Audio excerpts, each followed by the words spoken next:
साहब सतनाम महानुभावों, आज दुर्गा पूजा के नवमी के अवसर पर हम लोग भगवान श्री रामचंद्र जी और दुर्गा माता के संबंध में कुछ संक्षिप्त में समझें। सतगुरु दरिया साहब के ग्रंथ में आया है कि भक्त पूछे हैं सतगुरु से कि हे साहब बताइए कि राम और सीता कौन है। को है राम जाहि जग लागा, वेद विदित मुनि पंडित जागा। को है सिया सकल जग गावे, सो साहब सत भेद बतावे। तो सतगुरु बताए कि 17 अंश वंश पुरुषोत्तम प्रथम निरंजन राई, यानी भगवान श्री रामचंद्र जी परम पुरुष परमात्मा जो हैं उनके प्रथम अंश हैं। रामायण में भी आया है कि निरंजन भगवान ही श्री राम जी के जन्म रूप में जन्म लिए। व्यापक ब्रह्म निरंजन, निर्गुण विगत विनोद, सोअज प्रेम भक्ति बस कौशल्या के गोद। और जो सीता जी थी वह सतपुरुष परमात्मा की पुत्री थी। ग्रंथ में आया है, सीता जी स्वयं बताई है कि सत्य पुरुष के मम कन्या कुमारी, हम यह चरित्र रचा फुलवारी। त्रिय देवा हम आदि भुलाया, जो नहीं भेद हमारो पाया। तो वही आदि शक्ति आज दुर्गा जी के रूप में पूजित हो रही हैं। तो आज चैत का महीना है। चैत मास की शुक्ल पक्ष की नवमी तिथि को ठीक दोपहर के समय भगवान विष्णु शंख चक्र पद्म धारण कर कौशल्या के सम्मुख प्रकट हुए। कौशल्या उनके चतुर्भुज धारी रूप को देखकर सहम गई, मैंने आश्चर्यचकित हो गई। उनको तो पुत्र न चाहिए, आइए भगवान अपने रूप में प्रकट हो गए। तब उन्होंने हाथ जोड़कर भगवान नारायण से एक साधारण शिशु की तरह उनकी गोद में आ जाने की प्रार्थना की। बोली कि हे भगवान, आप शिशु के रूप में आइए। भगवान ने उनकी आज्ञा का पालन किया और माता की गोद में बाल सुलभ क्रीड़ाएं करने लगे। माता कौशल्या व पिता दशरथ बालक राम को गोद में उठाते, माथा चूमते तो कभी बलैया लेते, माने दुलार प्यार करते। स्वयं देवतागण भी उनके भाग्य की सराहना करते कि कितना सुंदर भाग्य है राजा दशरथ व कौशल्या का कि उन्हें सृष्टि रचयिता को रचने का मौका मिला। राजा राम के राज्य को आदर्श राज्य क्यों माना जाता है, ये शोध का विषय है। क्यों आज भी लोग राम राज्य का यशोगान करते हैं। केवल हिंदू अनुयायी ही नहीं, अन्य धर्मों के लोग भी रामायण का सम्मान करते हैं। रामायण जन सामान्य के समक्ष केवल राम सीता लक्ष्मण हनुमान के आदर्शों को ही नहीं दर्शाती, बल्कि इसमें साधारण सांसारिक जीवन भोगने वाले पात्रों का उदाहरण प्रस्तुत करती है। हाँ, साधारण आदमी का भी प्रसंग आया है रामायण में। इसमें राम सीता लक्ष्मण जैसे अच्छे पात्र भी हैं, तो दूसरी ओर रावण शूर्पणखा जैसे गलत पात्र भी है। त्रेता में भी अच्छे व बुरे सभी लोग थे और अंत में बुराई पर अच्छाई की विजय हुई। हाँ, बुराई पर अच्छाई की विजय हुई। यद्यप श्री राम किस प्रकार एक आदर्श पुत्र, पिता, भाई, पति, मित्र, शिष्य, राजा आदि हो सके, यह सब तो रामायण का गहन अध्ययन करने से ही पता चलता है। माने रामायण पारिवारिक ग्रंथ है। परिवार में कैसा हर व्यक्ति को रहना चाहिए, रामायण हमें इसे शिक्षा देता है। और उसके साथ साथ अगर उस पर हम आगे बढ़ेंगे तो मुक्ति भी होगी। परंतु भगवान राम के चरित्र का सूक्ष्म अवलोकन करते ही उनके राम राज्य के दर्शन स्वतः आभासित होने लगते हैं। अवध के महाराजा दशरथ द्वारा किशोर पुत्रों को महर्षि विश्वामित्र के कहने पर वन में यज्ञ की रक्षा के लिए भेजा जाना ही दर्शाता है कि प्रजा के संरक्षण के प्रश्न पर राजा अपने सुकुमारों को भी रणभूमि में भेजने से नहीं हिचकते और पुत्र भी पिता की आज्ञा का पालन करने में पीछा नहीं रहते। माने यही ना दिखाया गया है। आज हम लोग थोड़ा थोड़ा बात में परिवार में चाहे किसी से जो है सो अजुरा जाते हैं। और वहां राम जी को राज मिलना था और आदेश हो गया कि बन जाना है। कहाँ तिलक कहाँ बन कह दीना, ऐसा हुआ ना। जबकि वचन के अनुसार बद्ध थे पिता, उनका हृदय से इच्छा नहीं था, लेकिन फिर भी वचन का पालन किए। जन्म से जो बालक राज्य वैभव में पलने के बाद भी बाल्यावस्था में ही ऋषि मुनियों के संरक्षण सेवा में रहे, इस तरह की सेवा व त्याग भावना आज दूर तक दिखाई नहीं देती। माने आज वैसा नहीं रह गया है। हाँ, ये पूजा हो रहा है, लेकिन पूजा के बारे में हम लोग समझते नहीं है पूजा क्या है, यही हम लोगों को आज समझना है। पूजा का मतलब सेवा। हाँ, महर्षि विश्वामित्र ने भी प्रजा के प्रति वात्सल्य भाव दिखाने वाले राजा दशरथ के प्रति राजभक्ति का पालन किया और श्रेष्ठ गुरु बनकर राम में एक आदर्श राजा के गुण को विकसित किया। श्री राम का विवाह देवी सीता से कराने का श्रेय भी विश्वामित्र को ही जाता है। अरे राम लक्ष्मण तो अपने रक्षा के लिए ले गए, विश्वामित्र जी जग कर रहे थे तो ताड़िका चाहे राक्षस विघ्न डालते थे, लेकिन साथ साथ जो सो विवाह भी उनका कराए। मां कैकेयी के वचनों के कारण श्री राम के अनुज भरत को गद्दी देकर वनवास स्वीकारना उनके मातृ व भातृ प्रेम को प्रकट करता है। माता सीता की प्रतिमा के साथ जग करने वाले, अब जग क्या जरूरत पड़ा, सीता नहीं थी तो उनकी मूर्ति बनवा कर किए, दूसरा शादी नहीं किए। राम के चरित्र की महानता के कारण ही उनका राज्य राम राज कहलाता है। हजारों वर्ष बीतने के बाद भी हम राम और राम राज्य को नहीं भूले और ना ही भूलेंगे। हर दिल में आज भी कहीं से बस यही ही आवाज आती है कि काश हम राम राज्य फिर से आ जाए। शेर और हिरन दोनों एक साथ ही एक घाट पर पानी पिए, राम राज्य बैठे त्रिलोका, हर्षित भय सब शोका। महानुभावों, नवरात्रि का पर्व आते ही देश के कोने कोने में खुशियां मनाई जाने लगती है, जैसे आज मनाया जा रहा है। हर जगह जाइए देश भर है ऐसा। लोगों के अंदर नई ऊर्जा का संचार होने लगता है, उमंग आ जाता है। वर्ष में 2 बार नवरात्रि का पर्व मनाया जाता है, 2 बार मनाया जाता है साल में। इसमें से अश्विन मास में माने कुआर में मनाए जाने वाले नवरात्रि का विशेष महत्व है। माने इससे ज्यादा उस समय का महत्व होता है, इस समय का भी महत्व है लेकिन ज्यादा उसी समय का। नवरात्रि में 9 दिनों तक माँ दुर्गा का पूजन अर्चन किया जाता है। दुर्गा सप्तशी में लिखा है, दुर्गा सप्तशी पुस्तक है, उसमें लिखा है कि शरद ऋतु में की जाने वाली महापूजा व वार्षिक पूजा के अवसर पर भक्ति श्रद्धा से युक्त होकर मेरे इस महात्मा का श्रवण करना चाहिए। शक्ति, ऐश्वर्य और ज्ञान के अधिष्ठात्री देवियों के रूप में कर्मशः महाकाली शक्ति के प्रतीक है, इस पर हम लोग ध्यान दें। महालक्ष्मी धन के प्रतीक है और महासरस्वती विद्या की प्रतीक है। इन तीनों देवियों की पूजा की जाती है। इन तीनों महाशक्तियों का समन्वित रूप ही भगवती दुर्गा है, और भगवती जो दुर्गा है वो तीनों शक्ति उसमें निहित है। दुर्गा परमात्मा महाशक्ति के रूप में ब्रह्मांड में विद्यमान है, वो पूरे ब्रह्मांड में भी उनकी शक्ति विद्यमान है। वह सगुण भी है और निर्गुण भी।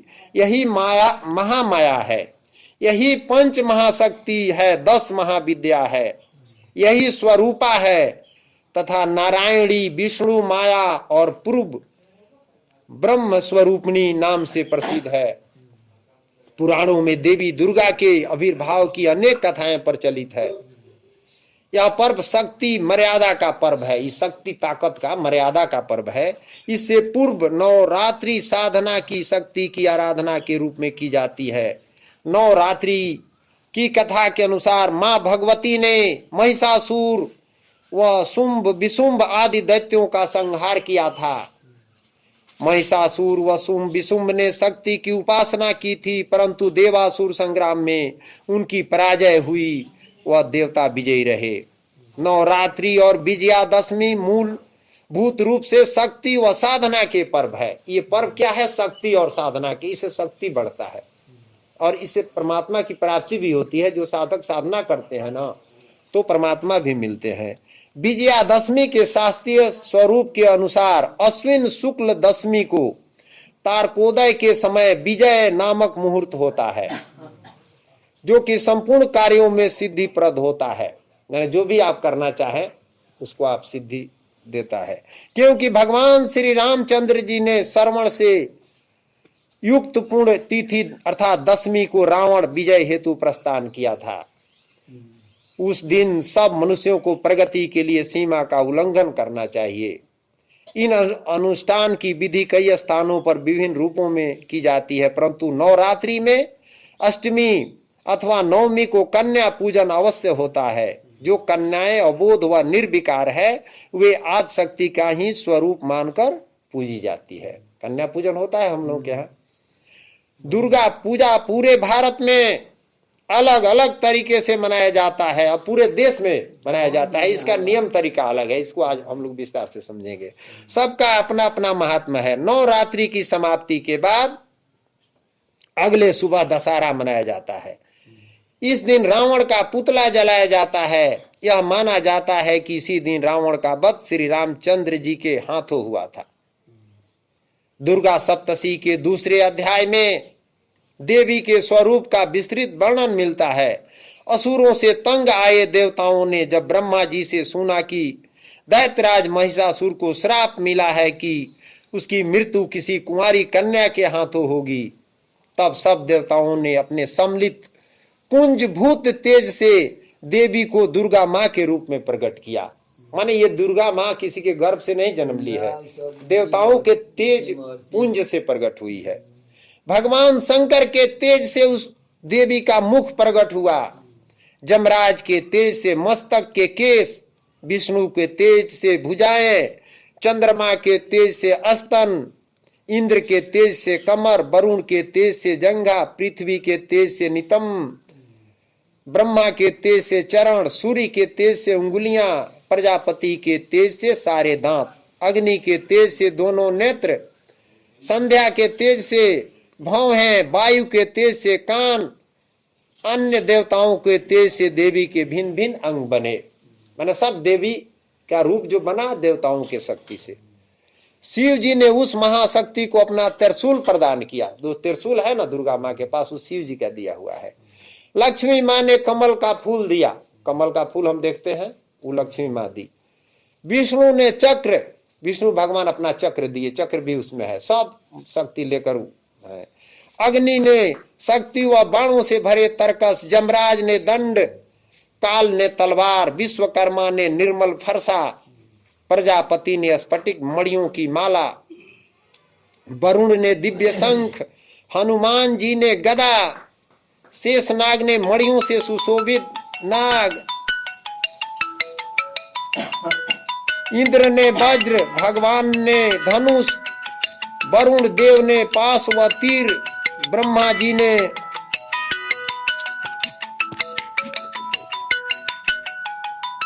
वेद तथा हिमालय पर्वत ने सवारी के लिए सिंह प्रदान किया। इसके अलावा समुद्र ने बहुत उज्जवल हार, कभी न फटने वाला अमोद दिव्य वस्त्र, चूड़ामणि, 2 कुंडल, हाथों के कंगन, पैरों के नुपुर व अंगूठियां भेंट की। इन सब वस्तुओं व 9 शक्तियों को देवी ने अपनी 18 भुजाओं में ग्रहण किया। देवी की 18 भुजा है। अंततः दैत्यराज को देवी के हाथों मृत्यु प्राप्त हुई। महानुभावों, दुर्गा पूजा समस्त एशिया एवं यूरोप में प्रचलित है। भारतवर्ष में आर्यों के आगमन से पूर्व ही द्रविड़ व ईरानी सभ्यताओं में दुर्गा पूजा के प्रचलन के प्रमाण मिलते हैं। भारत में ही नहीं, विश्व के अनेक देशों में भी देवी के रूप में शक्ति पूजन की परंपरा प्रचलित रही है। मैंने अनेक रूप में पूजा होता है दूसरे दूसरे देश में। मिस्र में इसे आहसीस हेयर, मिस्र में दुर्गा जी के पूजा को आहसीस हेयर, यूनान में दिमी तारे, तिब्बत में लोमो, जापान में चेनेस्टी नाम से शक्ति की प्रतीक देवी के रूप में पूजा जाता है। मोहनजोदड़ो, हड़प्पा आदि प्राचीन सभ्यताओं से प्राप्त अवशेषों में लिंग, योनि, नंदीपाद आदि की प्राप्ति यह सिद्ध करती है कि अत्यंत प्राचीन काल में भी शक्ति पूजा की परंपरा अस्तित्व में थी। आज ही नहीं है, बहुत पहले से ये पूजा आ रही है पूरे दुनिया में। अश्विन शुक्ल पक्ष की प्रतिपदा से नवमी तक हमारे देश में अलग अलग तरीकों से शक्ति की देवी भगवती दुर्गा की आराधना की जाती है। अब देखिए, श्री मार्कंडेय पुराण में वर्णित गाथा के अनुसार वर्ष के 4 भागों में दुर्गा चतुर्विध स्वरूपों की पूजा अर्चना की जाती है। माघ, अब देखिए कब कब किया जाता है पूजा। माघ क्रमशः माघ मास शुक्ल पक्ष की पहली तिथि से नवमी तिथि तक माँ सरस्वती के रूप में, जो सरस्वती पूजा हम लोग करते हैं माघ में, हाँ होता है। माह चैत शुक्ल पक्ष की पहली तिथि से नवमी तिथि तक महाकाली के रूप में, आज महाकाली के रूप में पूजा हो रहा है, वही ना दुर्गा जी का पूजा है। अब देखिए, माह आषाढ़ के शुक्ल पक्ष की पहली तिथि से नवमी तिथि तक महालक्ष्मी के रूप में, आषाढ़ में भी होता है, तथा माह अश्विन शुक्ल पक्ष की पहली तिथि से नवमी तिथि तक माँ दुर्गा रूप में शक्ति की पूजन किया जाता है, जो कुआर दशहरा में हम लोग के यहाँ होता है। संपूर्ण विश्व शक्तिमय है। अब इसको पूजा को हम लोग समझें। संपूर्ण विश्व क्या है? शक्तिमय है, माने इस शक्ति से ही बना है, आदि शक्ति से ही सब रचना हुआ है। सृजन, पालन और विसर्जन, यह तीनों तत्व मिलकर ही सृष्टि की संपूर्णता का बोध कराते हैं। माने सृजन माने बनाना, जैसे ब्रह्मा सृजन करते हैं, विष्णु पालन करते हैं और संघर्ष संहार करते हैं, तो तीनों रूपों में आदि शक्ति ही है। हमारी संस्कृति में ब्रह्मा को सृजन का, विष्णु को पालन का और महेश को संहार का देवता माना गया है। ब्रह्मा के साथ मां सरस्वती, ब्रह्मा के साथ सरस्वती है, विष्णु के साथ श्री लक्ष्मी उनकी अर्धांगिनी है, तथा महेश के साथ महाकाली जुड़ी हुई है, पार्वती है शंकर जी के साथ। मूल रूप में इन सभी शक्तियों का स्वरूप एक है, मूल रूप में एक वही आदि शक्ति है शुरू का, वह है शक्ति और शय की प्रतीक मां दुर्गा। दुर्गा पूजा समस्त एशिया एवं यूरोप में प्रचलित है। भारतवर्ष में आर्यों के आगमन से पूर्व ही द्रविड़ व ईरानी सभ्यताओं में दुर्गा पूजा के प्रचलन के प्रमाण मिलते हैं। भारत में ही नहीं, विश्व के अनेकों देशों में भी देवी के रूप में शक्ति पूजन की परंपरा प्रचलित रहती है। मिस्र में इसे अहसीस हेयर, यूनान में दीमी तारे, तिब्बत में लोमो, जापान में चिनेस्टी नाम से शक्ति की प्रतीक देवी के रूप में पूजा जाता है। मोहनजोदड़ो, हड़प्पा आदि प्राचीन सभ्यताओं से प्राप्त अवशेषों में लिंग योनि, नंदीपाद आदि की प्राप्ति यह सिद्ध करती है कि अत्यंत प्राचीन काल में भी शक्ति पूजा की परंपरा अस्तित्व में थी। प्राचीन भारत में, मैंने बहुत पहले की बात है, संस्कृति इतिहास में शक्ति चिंतन की दीर्घ एवं सुस्पष्ट धारा प्रवाहित प्रतीत होती है। प्राचीन काल में प्रायः संपूर्ण संसार में मातृसत्तात्मक परिवारों की परंपरा थी। माने मातृसत्तात्मक, मातृ प्रधान परिवार था पहले। ऐसी स्थिति में सृष्टि का संचालन करने वाली अदृश्य शक्ति की धारणा स्त्री रूप में किया जाना ही सहज स्वाभाविक था। मातृदेवी की प्रतिष्ठा ग्रीस, यूरोप, मध्य एशिया, जापान आदि देशों में थी। बेबीलोन में निर्थो, स्कॉटलैंड में फेइलालिक शक्ति के प्रतीक के रूप में पूजी जाती थी। भारत में भी पटना, तक्षशिला आदि स्थानों पर की गई पुरातात्विक खोजों ने इस मान्यता को बल प्रदान किया है। ऋग्वेद के देवी सूक्ति व रात्रि सूक्त में तथा साम वेद के रात्रि सूक्त में वैदिक काल में शक्ति चिंतन की सत्ता की स्थापना का विशद विवेचन किया गया है। ऋग्वेद में भुवनेश्वरी देवी को कई नामों से संबोधित किया गया है, जैसे विश्व दुर्गा, सिंधु दुर्गा, अग्नि दुर्गा इत्यादि। मातृका देवी को अंबिका भी कहा जाता है, अंबिका भी नाम है देवी का। कुरुक्षेत्र में, अब देखिए, कुरुक्षेत्र में महाभारत का युद्ध प्रारंभ होने से पूर्व भगवान कृष्ण ने दुर्गा की उपासना की थी, ये तो नाम नहीं है, ताकि युद्ध में अर्जुन को विजय श्री प्राप्त हो सके। भगवान राम द्वारा दुर्गा की आराधना उल्लेख भी रामायण में मिलता है। माने ऐसे है कि जब लड़ाई शुरू था ना, तो वहां सीता जी जो है सो अपना रूप बदल करके अपने शक्ति से राम के पास लड़ाई में ही प्रकट हुई और उनसे बताई कि रावण हमारा ही जो है सो पूजा करता है, तो आपको अगर विजय प्राप्त करना है तो हमारा पूजा करना पड़ेगा 9 दिन, तब वो मारा जाएगा, नहीं तो नहीं मारा जाएगा। तब भगवान वहां स्थापना किए उनका और जैसे पूजा किए, तब रावण मारा गया। बौद्ध धर्म के अनुयायी भी मरीचि देवी को 10 भुजा वाली महाशक्ति के रूप में मानते हैं। मत्स्य पुराण में भी दुर्गा को 10 भुजाओं वाली बताया गया है, जबकि अग्नि पुराण में 20 भुजाओं वाली देवी का वर्णन मिलता है। कुषाण काल के आते आते दुर्गा का सिंह पर सवार देवी का स्वरूप प्रतिष्ठित हो चुका था। कुषाण काल जब आया ना, तब सिंह पर सवार हो गई। उसकी कांस्य प्रतिमाएं निर्मित होने लगी। दुर्गा के उग्र और शांत दोनों स्वरूप देखने को मिलते हैं। माने दुर्गा जी शांत रूप में भी है और उग्र रूप में भी है। शांत स्वरूप में दुर्गा का उमा, उषा, गौरी, अंबिका आदि नाम में वर्णन मिलता है, जबकि रौद्र स्वरूप में महाकाली, चंडिका, महादुर्गा, महिषासुर मर्दनी आदि नामों का वर्णन मिलता है। मां दुर्गा की उत्पत्ति के संबंध में शिव पुराण रुद्र संहिता अध्याय 5 में बड़ा मनोरंजक वर्णन मिलता है। उसके अनुसार आदि देव शिव ने सृष्टि का समय आने पर जब द्वितीय इच्छा प्रकट की और लीला शक्ति से अपने लिए आकार यानी मूर्ति की कल्पना की, उसके पश्चात उन्होंने अपने विग्रह से एक स्वरूपा शक्ति की रचना की, जो पराशक्ति की प्रधान प्रकृति माया, बुद्धित्व की जननी तथा विकार रहित थी। शिव की यही शक्ति अंबिका कहलाई, जिसके पार्वती, शिवा, उमा, शैल, तनुजा, शक्ति आदि नामों से भी पुकारा गया है। मार्कंडे पुराण के देवी महात्म्य के अध्याय 2 के अनुसार देवी महिषासुर के वध के लिए प्रकट हुई। सर्वप्रथम भगवान विष्णु के मुखमंडल से एक महान प्रकाश पुंज प्रकट हुआ। देखिए कैसे देवी वहां प्रकट होती है। इसी प्रकार ब्रह्मा, शंकर आदि देवताओं के शरीर से एक तीव्र तेज निकला, यह सब मिलकर एक हो गया। वह प्रकाश अथवा तेज एकाकार होने के पश्चात एक नारी के रूप में बदल गया।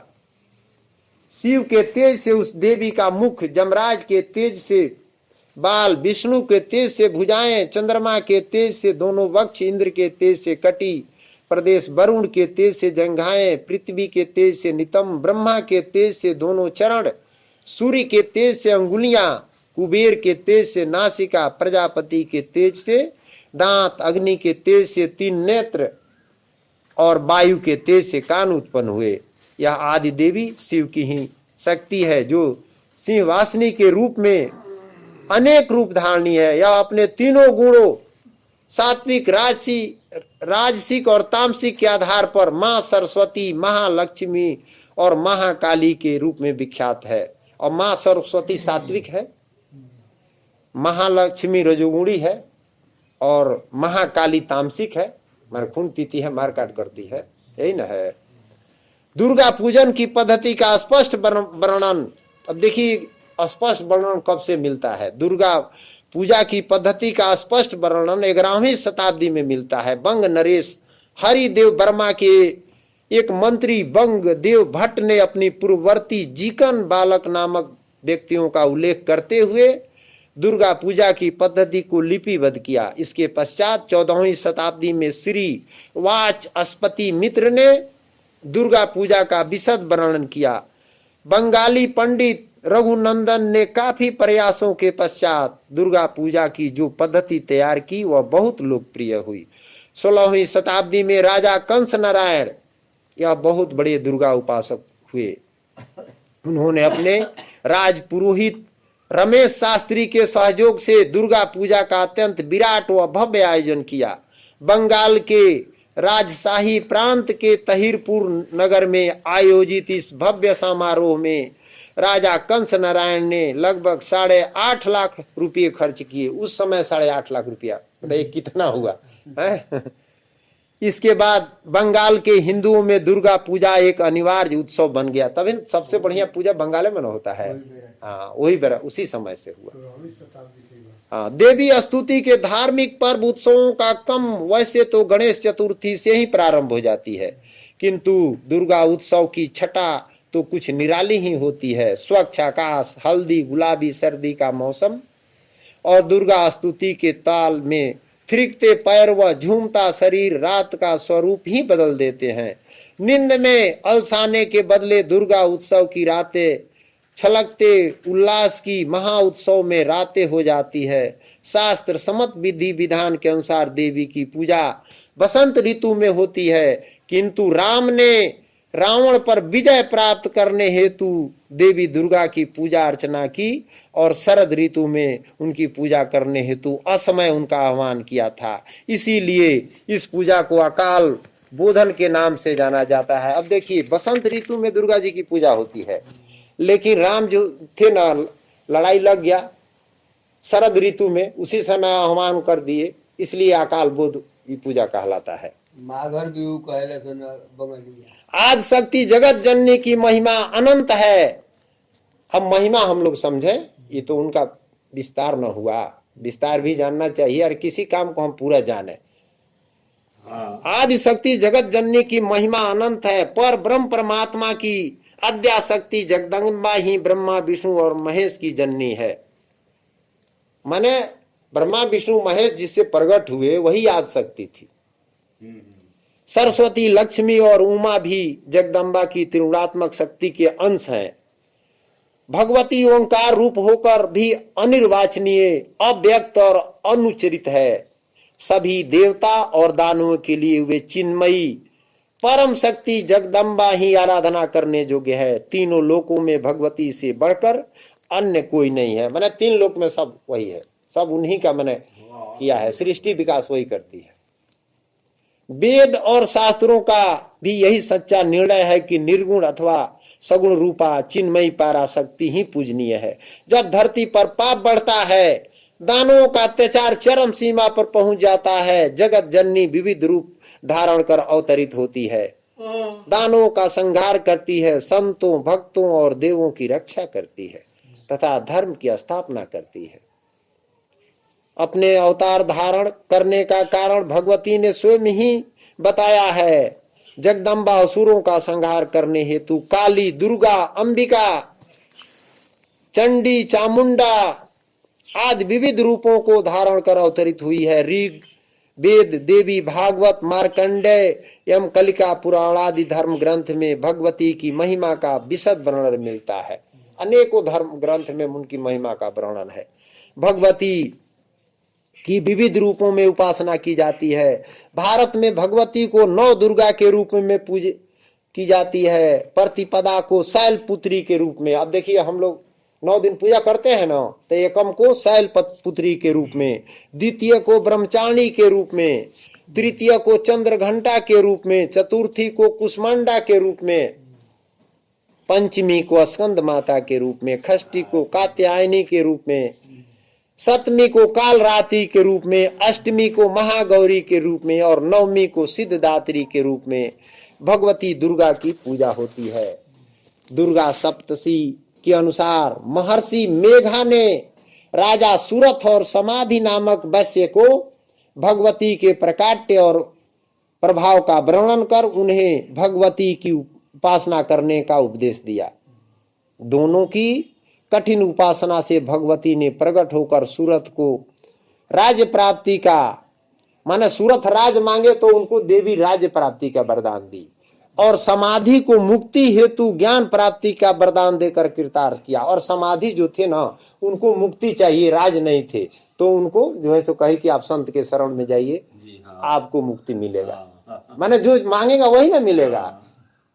अब तपस्या पूजा करते हैं, जैसे आज लोग पूजा पाठ कर रहे हैं, तो मुक्ति थोड़े किसी को चाहिए, भगवान नहीं चाहिए, सांसारिक चीज चाहिए, वही मांगते हैं जो बिछुड़ जाएगा। आज जो भगवान को मांगेगा तो उसको तो सांसारिक अपने आप मिल जाएगा, हाँ, उससे पहले मिलेगा। तो इसलिए हम लोगों को परमात्मा से या किसी भी देवी देवता से परमात्मा को ही मांगना है, भौतिक चीज नहीं मांगना है। वो तो कह रहे हैं कि अन्न कपड़ा हम दे भेजाई जो दफा शामिल हो जाई, अन्न कपड़ा की जरूरत है ना, तो आप अगर भक्ति लाइन में हैं तो कहते हैं कि अन्न कपड़ा के चिंत न करिए, रहो अचिंत या मानी, अब भेजो तुरंत तलबना राखो लेकिन गहो तेग तू ज्ञानी। तेग कहने का मतलब है कि नाम भजिए, अपन दया धर्म रखिए, ईश्वर पर विश्वास रखिए, आपको सब कुछ मिलेगा। शक्ति उपासना के शास्त्रों में भगवती के दो स्वरूपों का वर्णन किया गया है। भगवती का एक रूप मूर्त साकार है और दूसरा अमूर्त निराकार है। भगवती जुग जुग में दानवों के संहार हेतु विविध रूपों को धारण कर प्रकट होती है, परंतु उनका वास्तविक स्वरूप तो घटघट में व्याप्त है। उनका वास्तविक स्वरूप घटघट में है, जिसका संत महात्मा ध्यान करते हैं। दुर्गा सप्तशती में भगवती की स्तुति करते हुए कहा गया है। देखिए इस श्लोक पर हम लोग ध्यान दें, कितना बढ़िया है। दुर्गा जी के बारे में बताया गया है। बाहरी जो पूजा होता है वो तो ठीक है, जो नहीं जानता है वो करे, लेकिन जो जानता है उसके लिए वो नहीं है। उसके लिए है या देवी सर्वभूतेषु शक्ति रूपेण संस्थिता नतमस्तये नस्तमस्तये नतमस्तये नमो नमः। या देवी सर्वभूतेषु मातृरूपेण संस्थिता नतमस्तये नतमस्तये नतमस्तये नमो नमः। इसका अर्थ है जो भगवती शक्ति रूप में, प्राण रूप में, मातृ रूप में, ज्योति रूप में सभी भूत प्राणियों के हृदय में स्थित है, उसे बार बार नमस्कार है। माने वो देवी हम लोगों के शरीर के अंदर है। कबीर साहब इस पर एक भजन लिखे हैं कि अबधू अंधा धुंध अंधियारा कोई जानेगा जानो नहारा, या घट भीतर देवी दुर्गा यही में ठाकुर द्वारा। माने बाहर खोजिएगा तो नहीं मिलेंगे, आपके अंदर है देवी दुर्गा। या घट भीतर ब्रह्मा विष्णु शिव सन का दिया पारा, या घट भीतर आई लेता है राम कृष्ण अवतारा, या घट भीतर कल्प वृक्ष है सत्य पुरुष एक न्यारा। माने सब कुछ है, कल्प वृक्ष है, सब कुछ है, लेकिन सत्य पुरुष जो अशरीरी है, जो परमात्मा है, वो एक अलग है, सूरज के समान है, उनकी शक्ति से ही सब है, और उसके बाद सब कुछ इसमें है। इसलिए आपको जो भी चाहिए अपने अंदर जाइए, बाहर नहीं। बाहर बाहर फिरे शिकारी अंदर मरम न पावे। माने अंदर जाइए, तत्व से जानिए। माने वह देवी जो शक्ति के रूप में स्थित है आपके आत्मा के साथ है, आत्मा है, वही बताया गया है। अंत में वही है जो हम लोग प्रतिदिन चर्चा करते हैं। आज जो नहीं समझता है वो बाहर जाता है, तो वो भी ठीक है उसके लिए, क्योंकि अंदर का नहीं जानता है तो वो भी तो करे। उतना हूं तो मैंने अपना क्यों शुद्धि बना कर रखे।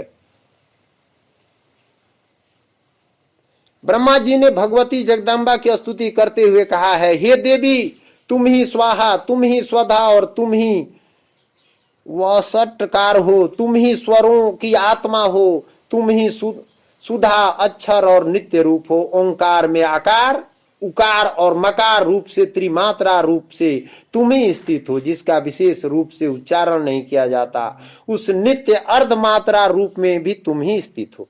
तुम ही संध्या हो, तुम ही सावित्री हो, और हे देवी तुम ही पारा जननी, प्राण द्वारा उपास्य भगवती हो। वस्तुतः भगवती के अनंत नामों में एक नाम भाषातीत, अनुचरित, अव्यक्त है, जिसका श्वास श्वास में निरंतर किया जाता है।